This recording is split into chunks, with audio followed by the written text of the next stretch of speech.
Montpellier, dans l'Hérault. D'accord. Après, donc, quand t'es né, t'as été à l'école. Alors, en fait, j'ai grandi à Montpellier aussi. Donc, j'ai été dans une école publique, Ouais.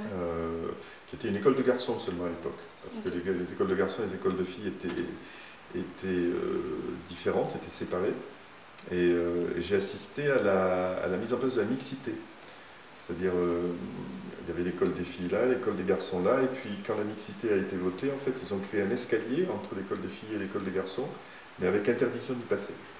Donc, donc j'ai fini toute mon école primaire dans une classe de garçons uniquement. Ok. Et au collège?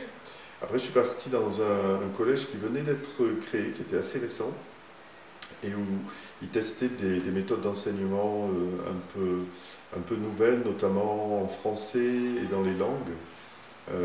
J'ai eu des profs euh, très novateurs en fait dans la façon d'enseigner, donc c'était pas mal. Et puis en quatrième, je me suis mis à faire du latin et du grec. Donc ça m'a ouvert à toute cette partie, un peu cette connaissance de l'Antiquité, des vieilles civilisations, et avec du travail de traduction sur des textes très anciens. Ok. Et donc après, ouais, tu continues au lycée? Et ben après, classiquement, je suis parti au lycée. Alors je ne suis pas allé au lycée dont dépendait mon collège. Je suis allé dans le plus grand lycée de Montpellier où ma mère travaillait. Et là, j'ai commencé dans une filière scientifique. Mais j'avais pas du tout d'esprit scientifique. J'ai toujours été plutôt un rêveur, plutôt littéraire. Mais ma mère pensait qu'il fallait vraiment que je fasse des sciences, que je fasse des maths pour réussir dans la vie. Et donc je suis allé jusqu'au bac scientifique que j'ai pas eu. Et en fait, il y a eu toute cette période où je sentais que j'étais pas là où il fallait. Donc j'ai même eu de très mauvaises notes au bac français, qui m'ont valu d'ailleurs qu'on me supprime mes vacances en Angleterre, parce que ma mère s'est dit, ah ben, il a du retard à combler pour son bac, donc il va prendre des cours de maths pendant tout l'été. Donc ça, je me rappelle, j'avais été hyper frustré de ça, quoi.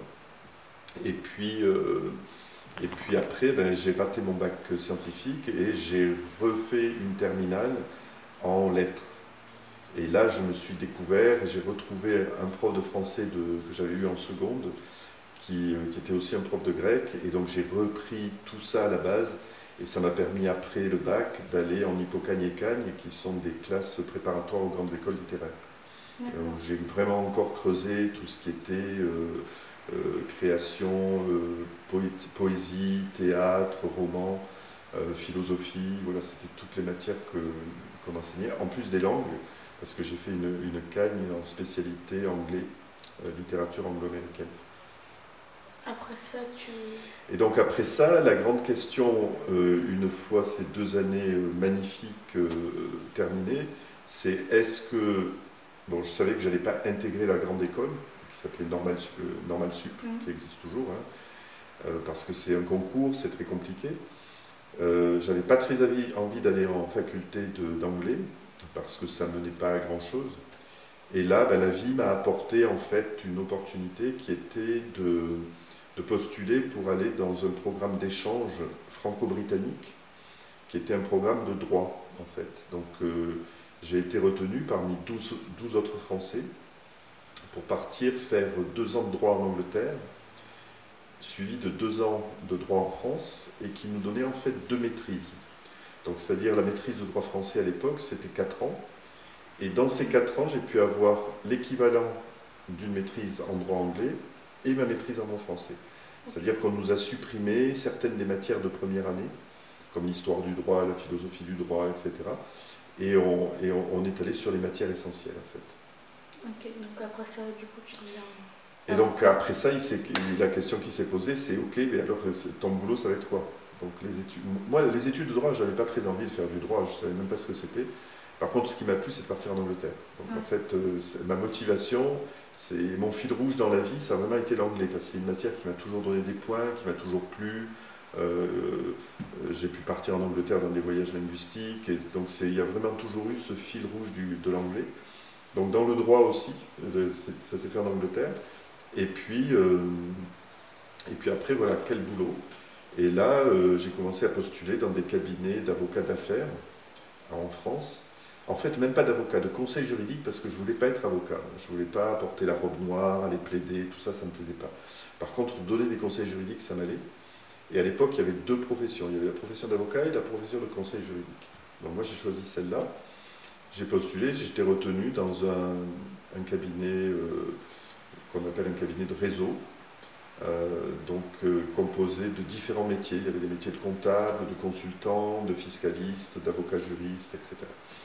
Et donc ça a été bien. Et puis il y a eu une fusion des professions d'avocat et de conseil. Donc je suis devenu avocat aussi, Ouais. à cause de cette loi de fusion des professions. Donc j'étais rattrapé, quoi. Et est-ce que tu peux nous raconter une affaire qui t'a impressionné ou... Il y en a beaucoup, hein. Alors pour choisir, là, c'est compliqué. Il y en a une qui m'a impressionné parce que j'étais tout jeune, j'étais encore conseil, je crois que j'étais même pas encore avocat. Et en fait, j'étais dans mon cabinet celui qui parlait le mieux anglais, qui connaissait le droit anglais, qui pouvait rédiger les contrats en anglais. Et du coup, il y a un gros dossier qui a été pris par le cabinet, qui était à la fois financier et fiscal et juridique. Et ils ont décidé de m'envoyer à Abu Dhabi, parce qu'il y avait un énorme contrat entre l'État français et l'État abu-dhabien qui consistait en fait à nouer des joint ventures, c'est-à-dire des entreprises communes entre des acteurs français et des acteurs locaux. Et donc je suis parti là-bas sans vraiment avoir beaucoup d'expérience pour travailler sur ces contrats de joint venture en anglais. Et donc j'ai rencontré des avocats locaux, qui étaient souvent des avocats britanniques, et j'ai travaillé là sur des missions très, très différentes, des usines de production d'électricité, de désalinisation d'eau de mer, des joint ventures sportives. Il s'agissait de construire je ne sais plus comment s'appellent ces bateaux qui vont très vite sur l'eau. Voilà, il y a eu des tas de choses comme ça. Après ton métier d'avocat, donc tu es attiré par l'Inde. Alors l'Inde, c'est encore autre chose. L'Inde, ça s'est fait en plusieurs étapes. Ce que je pourrais dire, c'est que l'Inde était à mon programme du bac, et donc ça m'a intéressé déjà comme ça. Mais ça restait superficiel. Après, lorsque j'avais à peu près une vingtaine d'années, il y a eu un grand spectacle qui a été monté au Festival d'Avignon par un metteur en scène qui est décédé il y a 1 ou 2 ans, qui s'appelait Peter Brook, et qui a monté en fait toute l'épopée du Mahabharata, qui est la grande épopée mythique et mystique de l'Inde. C'est un peu l'histoire de l'humanité, avec une grande bataille au milieu et des révélations de Krishna, qui est l'émanation de Dieu, Krishna qui va enseigner à Arjuna, le chef de guerre, comment gagner, en fait. Et en même temps, on va lui donner des enseignements spirituels très profonds. Et donc ce spectacle à Avignon m'a complètement embarqué. Et c'est venu ancrer et semer quelque chose de très profond sur l'Inde. Et une connaissance aussi que j'aurais pas eu si j'avais pas vu ce spectacle. Et puis la première fois que je suis allé en Inde, en fait, c'était pour rencontrer le Dalai Lama à Dharamsala, dans le nord de l'Inde, parce que je m'étais intéressé au bouddhisme tibétain et j'avais commencé à pratiquer la méditation bouddhiste. Et j'ai eu l'opportunité de partir là-bas avec un petit groupe. Et je me suis senti tout à fait à l'aise tout de suite. Donc ça a été vraiment étrange parce que j'étais pas prédestiné à aller en Inde, enfin peut-être que si en fait, mais en tout cas je me suis senti bien dans le contact avec les gens, dans la nourriture, dans tout, quoi, en fait, j'étais comme chez moi, quoi. Ouais. Donc très, très étonnant. Ouais. Et puis après j'y suis retourné en famille, j'y suis retourné tout seul, pour le travail aussi parce que j'avais participé à la création d'un groupe de travail sur l'Inde pour créer des liens avec nos bureaux en Inde. Et donc c'était à la fois des voyages spirituels, des voyages de vacances, de tourisme et des voyages professionnels. Ah oui, c'est un mélange de tout. L'Inde venait répondre à plein de plans. Oui. Ouais. Et en Inde, il y a des singes. En Inde, il y a des singes. Je sais à quoi tu penses. Oui. En Inde, il y a des singes. En fait, il y a une expérience avec des singes, c'est que il y a une ville qui s'appelle Vrindavan et qui est justement la ville de Krishna dont je parlais tout à l'heure, la ville où Krishna est né. Euh, donc je suis allé là-bas et on m'avait dit fais attention parce que dans la vieille ville il y a des singes qui piquent les lunettes. Et moi je suis très myope donc sans lunettes je vois rien et donc j'ai gardé mes lunettes, j'enlevais mes lunettes, j'étais comme ça. Et à un moment, en sortant d'un petit temple, j'étais le dernier à sortir de notre petit groupe et j'ai fermé les portes, mais j'avais oublié d'enlever mes lunettes. Et là, j'ai senti juste un petit point sur l'épaule et j'ai vu mes lunettes qui partaient sur les toits.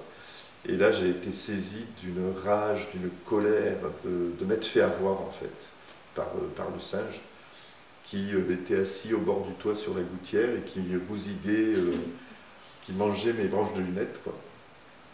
Et donc là, j'avais envie de tuer tout le monde, quoi, avec les Indiens, les singes, en fait, tout le monde, de tirer dans le tas parce que j'étais furieux. Et là, il y a un gars qui arrive et qui me demande si j'ai des bananes. Je dis, ben non, j'ai pas des bananes, j'ai même plus de lunettes, quoi. Et donc il part, et il revient avec des bananes, et on commence à lancer les bananes au singe, comme ça, qui les pose religieusement à côté de lui, et qui se fait son petit tas de bananes. Et puis, il continue à manger mes lunettes.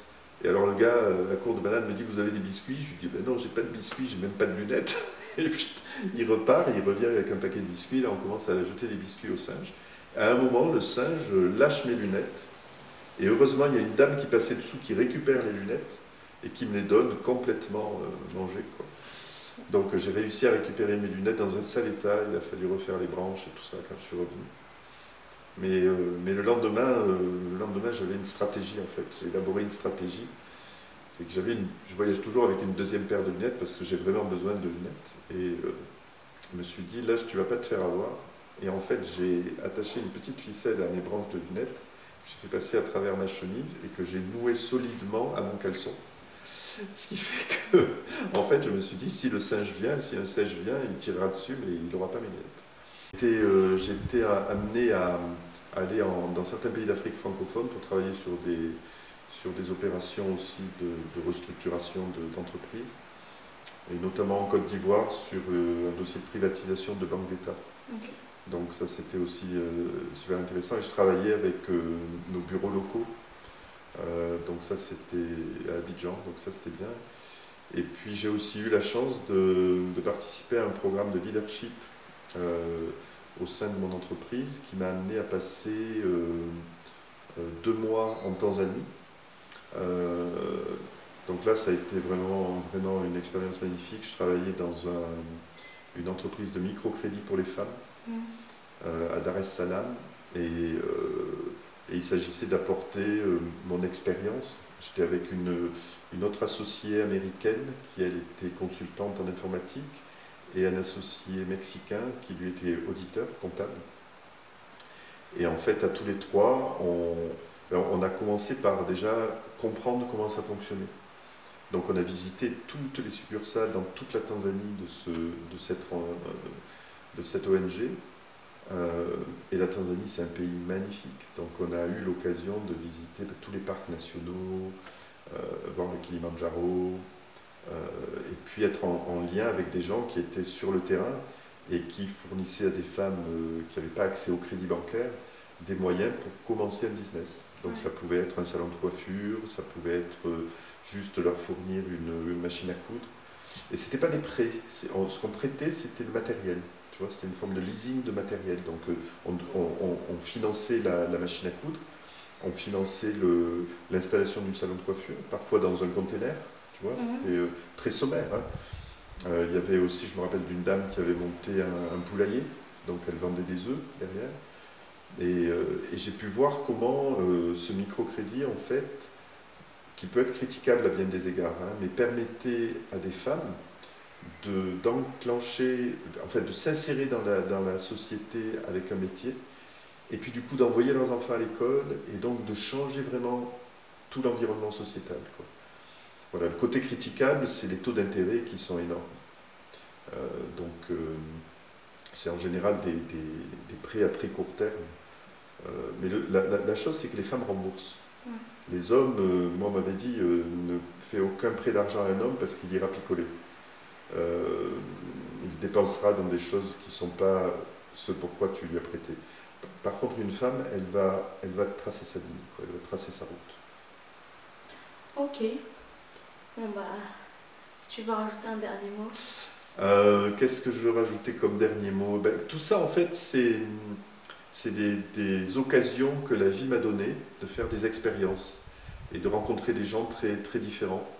Et je crois que ce soit dans sa vie personnelle ou dans sa vie professionnelle, ce qui compte, c'est de saisir les occasions que la vie nous donne pour faire des expériences, pour faire des rencontres et pour grandir, faire grandir nos perceptions du monde, élargir nos perceptions du monde. Et puis rentrer, pour moi, ce qui est important, c'est rentrer dans la relation de cœur à cœur entre êtres humains, qu'ils soient africains, indiens, américains, européens, et s'enrichir de ça. Voilà. Ok, merci. Ok.